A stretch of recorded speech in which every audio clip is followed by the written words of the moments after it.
Open your mouth. The man stuffed the girl's mouth with a disgusting object. Then he put on plush handcuffs and made the girl lie down in the box. Then her feet were stretched out and bound with twine. The girl was already so scared that her nose was running. But in the end, she was mercilessly put into the box. She watched through the gap as the car got farther and farther away from the school, but couldn't make a single cry for help because of the disgusting thing in her mouth. By the time Carla regained her sight, she was in the man's house. There were all sorts of strange tools on the bed. This struck fear into Carla's heart. It seemed this kidnapper wasn't after money, but had a more perverted need. Ignoring her trepidation, the man grimly gave her 3 demands. The first, he would have the revolver or other weapon at all times. Second, from now on, Carla must call the other man daddy. Third, Carla must be absolutely obedient and compliant even if she has to go to the bathroom. She must ask the man's permission.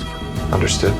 Carla wiped away her tears at his intimidation and obediently called him daddy. Satisfied, the man sat her down on the bed and began a detailed interrogation. Name, age, residence, family of origin. Carla broke down as she answered, but the nightmare had just begun. The man then ordered her to lie down on the bed. Afterwards, Carla went to the restroom to clean herself. She noticed that it was full of feminine products. The comb also had blonde hair wrapped around it. It showed that there should be a woman living in this home permanently. Before she could gather more information, the men were back in the bathroom for another round of torture on her. Carla bore everything calmly, although her heart was filled with fear, but she told herself that the only way to have a chance of survival was to keep a cool head to gather more information. So she skillfully maneuvered around the man and tried to avoid provoking him. In the course of small talk, Carla learned that the man had never gone to college because he was poor. After graduating from high school, he spent 9 years in the Navy and then retired. The man's tone suddenly softened. You know, I'm not looking to hurt you.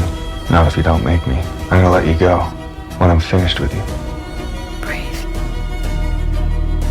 In the evening, the man's greasy eyes looked back and forth at the girl's body, and then asked Carla to accompany him to cook dinner. Carla said she had no appetite. The man immediately showed a displeased expression. She immediately said she could help with the housework. In fact, she wanted to use the opportunity to gather more information. While sweeping the floor, she noticed a business card for a dental clinic taped to the refrigerator. Carla quickly jotted down the phone number on it. Another note was made of the paperwork as she passed the printer, including all the notes on the calendar next to it, except for some Disney-related text on the day of the 16th. It said home. So this was most likely the day the hostess returned. While Carla was sweeping the floor, the man suddenly had an animalistic fit and made her undress. After completing his evil deed, the man turned on the television news. There was no report of Carla's disappearance.